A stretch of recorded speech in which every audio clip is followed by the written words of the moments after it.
오늘 우리에게 주시는 하나님의 말씀은 고린도전서 1장 26절에서 31절 말씀입니다. 형제들아, 너희를 부르심을 보라. 육체를 따라 지혜로운 자가 많지 아니하며 능한 자가 많지 아니하며 문벌 좋은 자가 많지 아니하도다.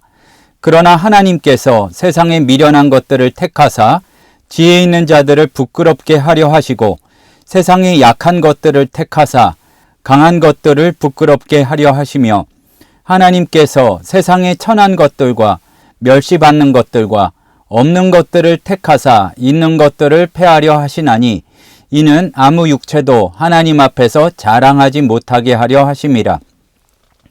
너희는 하나님으로부터 나서 그리스도 예수 안에 있고 예수는 하나님으로부터 나와서 우리에게 지혜와 의로움과 거룩함과 구원함이 되셨으니 기록된 바 자랑하는 자는 주 안에서 자랑하라 함과 같게 하려 함이라. 우리가 무엇인가를 말하고 싶은 상태를 표현할 때 입이 근질근질하다, 이런 이야기를 하는 경우가 있습니다.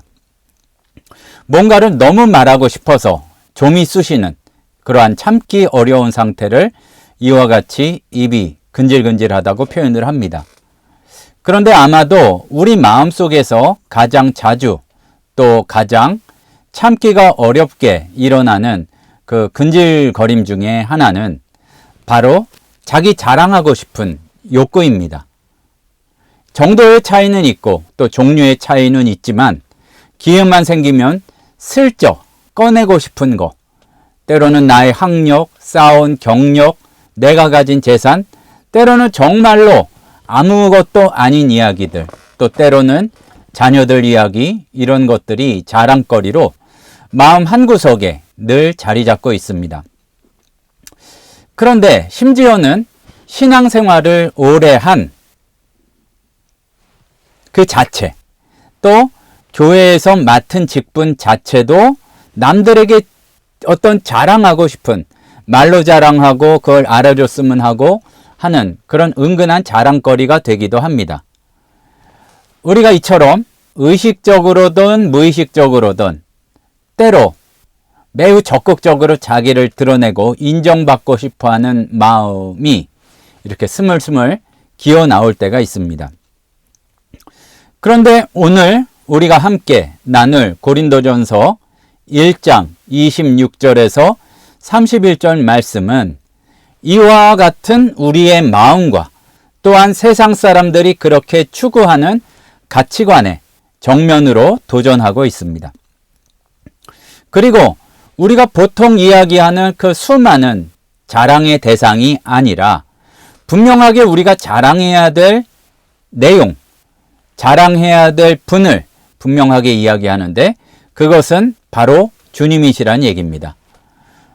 우리가 우리말 성경에서는 자랑하려면 주 안에서 자랑하라 이렇게 되어 있어서 주님 안에서 세상 자랑을 하라든지 주님 안에서 자기 자랑을 하라는 식으로도 오해하는 경우가 참 많이 있지만 오늘 성경 말씀의 문맥 가운데에서도 그렇고 요게 안에서라는 것이 도리어 뒤에 자랑해야 될 대상을 강조하는 것이지 그냥 위치만 세상에선 자랑하지 말고 뭐 교회 안에서만 자랑하라든지 절대로 그런 이야기가 아닙니다. 오늘 이 말씀을 통해서 하나님께서는 우리의 인간적인 자랑, 여러 조건에 대한 자랑을 기뻐하지 않으시는지, 그리고 우리가 정말로 오직 주님 한 분만을 자랑해야 되는 이유에 대해서 한번 자세히 나눠보고자 합니다. 사도 바울은 먼저 고린도 교회 성도들을 향해 그리고 오늘 말씀을 읽는 우리들을 향해 처음 하나님의 부르심을 받았을 때의 모습을 한번 돌아보라고 권면합니다.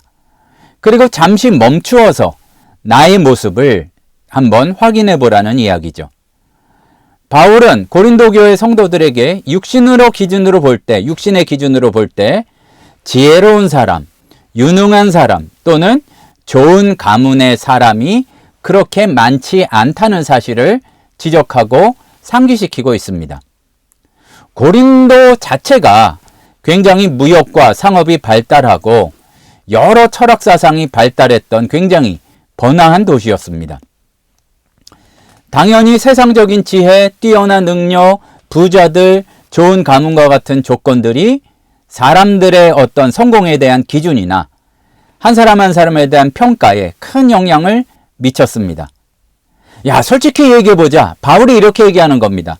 우리에게도 굉장히 강하게 주장하는 것입니다. 하나님께서 택하여 부르신 사람들 가운데 세상의 기준으로 보자면 굳이 내가 조금 나은 것 같은 것을 굳이 내가 꺼낼 때가 있지만 지혜롭다고 여겨지는 사람, 또 대단한 능력을 가졌다고 평가받는 사람, 그리고 귀족이요 뼈대 있는 가문의 사람이라고 별것 아닌 거를 자랑하고 싶을 수는 있겠지만 정말로 절대적인 기준으로 보았을 때 그런 기준에서 잘난 사람이 얼마나 되냐, 이런 얘기입니다. 이것이 의미하는 바는 하나님께서 사람을 택하시고 믿음의 공동체로 부르실 때에 세상이 중요하게 여기는 그러한 외적인 조건이나 기준을 따르시지 않는다는 명확한 증거입니다. 대입시험 결과를 다시 끄집어내서 그거로 부르시는 것도 아니고 어떤 세상 다른 기준으로 우리를 부르시는 것이 아닙니다. 만약 세상에서 소위 잘난 사람들만 골라서 부르셨다면 그들은 영적인 성공과 구원까지도 마치 뛰어난 능력이나 조건 때문인 줄로 착각하고 교만해지기가 쉽습니다. 그런데 안타깝게도 지금 우리가 아직도 그러한 잘못된 기준에 빠져서 은근히 마음속에서 세상의 기준을 내세울 때도 매우 자주 있지만 가만히 들여다보면 하나님께서는 의도를 가지고 계획을 가지시고 세상의 눈으로 보기에는 다소 부족해 보이고 연약해 보이는 사람들을 많이 부르셨고 또 특별히 더 불쌍하고 더 연약할 때에 복음을 만나도록 하셨습니다. 여기에 하나님의 깊으신 뜻이 담겨 있는 것입니다. 하나님의 선택은 다른 것에 달려있지 않고 사람들이 보통 이야기하는 숫자에 달려있지 않고 전적으로 값없이 사랑과 은혜에 따라서 그 부르심을 행하셨습니다. 사람이 가진 어떠한 조건도 하나님께서 그 사람을 부르시는 데에 그 선택을 좌우할 만한 이유가 될 수 없고 우리가 하나님의 자녀가 되어서 구원받은 것은 우리의 지혜나 능력이나 배경 때문이 아니라는 얘기입니다. 그런데 우리는 이 중요한 사실을 잃어버릴 때가 많이 있습니다. 중요한 사실을 붙들어야 되는데 머리로는 잊어버리고 그것을 붙들지 못하고 내가 굉장히 뛰어난 것처럼 자기 자랑을 예수 자랑보다 더 앞세워 하는 경우가 많이 있습니다. 우리가 분명히 놓치지 말아야 할 것은요, 하나님께서 일하시는 방식이 또 사람을 선택하시는 기준이 세상의 논리와는 정반대라는 사실입니다.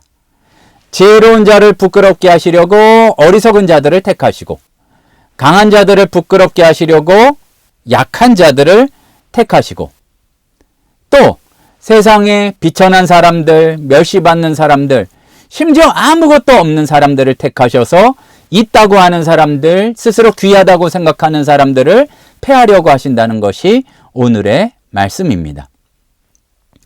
이러한 뭔가 부족한 것 같은 사람들을 즐겨서 택하시는 이유가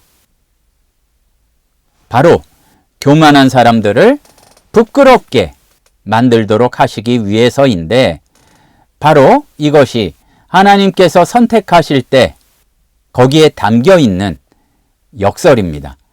겉으로 보기에는 모순 같지만 그 안에 깊은 진리가 담겨 있다는 얘기입니다.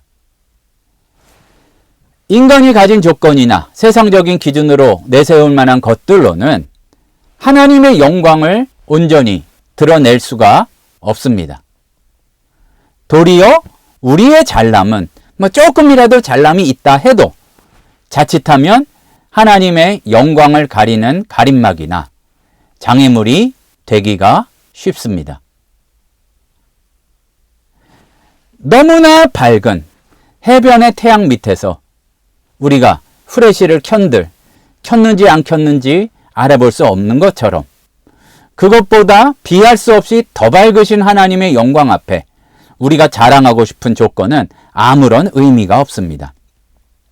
그래서 하나님께서 이렇게 일하시는 이유가 29절에 명확하게 기록된 것처럼 아무 육체도 하나님 앞에서 자랑하지 못하게 하려 하시려고 이렇게 역사하신다는 이야기입니다. 영광은 창조주이며 구원자이시며 심판자이신 하나님께만 온전히 돌려야 하고 그렇게 돌아가야 하기 때문입니다. 그렇기 때문에 우리가 진정으로 내세우고 자랑해야 할 것은 30절 말씀에 기록된 대로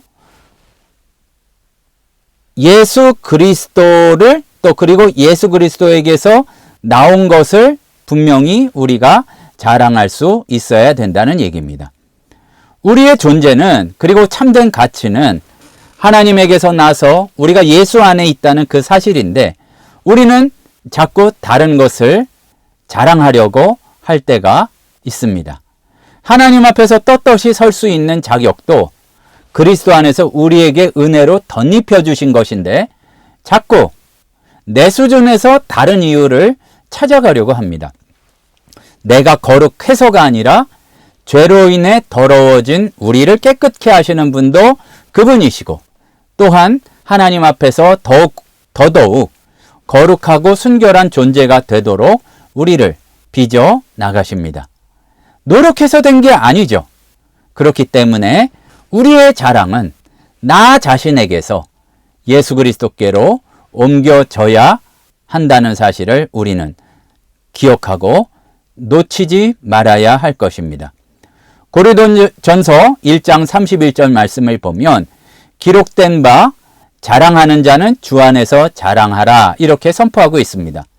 이 말씀은 구약성경 예레미야 9장 23절에서 24절 말씀인데, 예레미야 선지자는 여호와께서 이와 같이 말씀하시되 지혜로운 자는 그의 지혜를 자랑하지 말라. 용사는 그의 용맹을 자랑하지 말라. 부자는 그의 부함을 자랑하지 말라. 자랑하는 자는 이곳으로 자랑할지니 곧 명철하여 나를 아는 것과 나 여호와는 사랑과 정의와 공의를 땅에 행하는 자인 줄 깨닫는 것이라. 나는 이 일을 기뻐하노라. 여호와의 말씀이니라. 그러니까 주님을 알아서, 하나님을 알아서 그분을 자랑하라는 얘기입니다. 세상 사람들이 그렇게 중요하게 여기며 자랑하는 지식, 자신들의 힘과 능력, 그리고 많은 재물들은 모두 일시적이고 상대적인 것들입니다. 영원하신 하나님 앞에서 그러한 것들은 순식간에 사라져 버릴 수밖에 없습니다. 하나님께서 진정으로 기뻐하시는 자랑은, 우리가 평생 그렇게 선포해야 될 자랑은 바로 하나님을 아는 것이고, 하나님을 알아서 그분에 대해서 자랑하는 것입니다. 그렇게 하나님과 우리 예수님과 깊고 친밀한 사귐 속에서 그분의 거룩한 삶을, 성품을 닮아가는 것이 우리가 입술로 삶으로 보여야 될 가장 가치 있는 자랑이란 이야기입니다. 오늘 우리는 무엇 때문에 입이 근질근질하고 또 자랑하고 싶어서 못 견디는지를 한번 스스로 생각해 보기를 소원합니다. 우리까지, 예수를 안다는 사람까지 세상의 기준에 따라 나의 조건, 성취, 소유를 드러내고 싶어 한다면 안다고 착각하는 것이지, 진짜 예수가 뭔지, 진짜 복음이 무엇인지를 모르는 사람인지도 모르겠습니다. 그리고 특별히 우리가 주의해야 될 것은 교회 안에서조차 나의 신앙 경력, 직분, 또 별것 아닌 나의 생각, 이런 것들을 통해서, 조건을 통해서 다른 사람보다 우월감을 느끼려 하고 있다면 우리는 예수를 전혀 알지 못하는 사람인지도 모르겠습니다. 하나님은 우리가 무엇을 갖추어서가 아니라 우리의 연약함을 통해서 하나님의 위대하고 강하심을 드러내기 원하시고, 우리가 어떠해서가 아니라 오직 그리스도 예수 안에서 주신 하나님의 은혜만 우리의 자랑거리가 되어야 할 것입니다. 나를 구원하시고 지금도 나를 인도하시는 분, 영원한 생명을 약속하신 주님을 내가 알게 된 것, 그리고 그 주님을 깊이 경험하는 것만이 우리의 가장 큰 기쁨이요 자랑이 되어야 할 줄로 믿습니다. 오늘 이 말씀을 우리의 중심에 새기며 우리의 시선을 세상의 자랑거리에서 나보다 화려하게 보이는 다른 사람에게서 영원하신 주님께로 돌리고 예수를 바라보며 예수님 닮아가는 우리 신호회원들, 성도들 되시기를 간절히 소원합니다. 기도하시겠습니다. 사랑의 하나님 아버지, 저희들 불쌍히 여겨주시옵소서.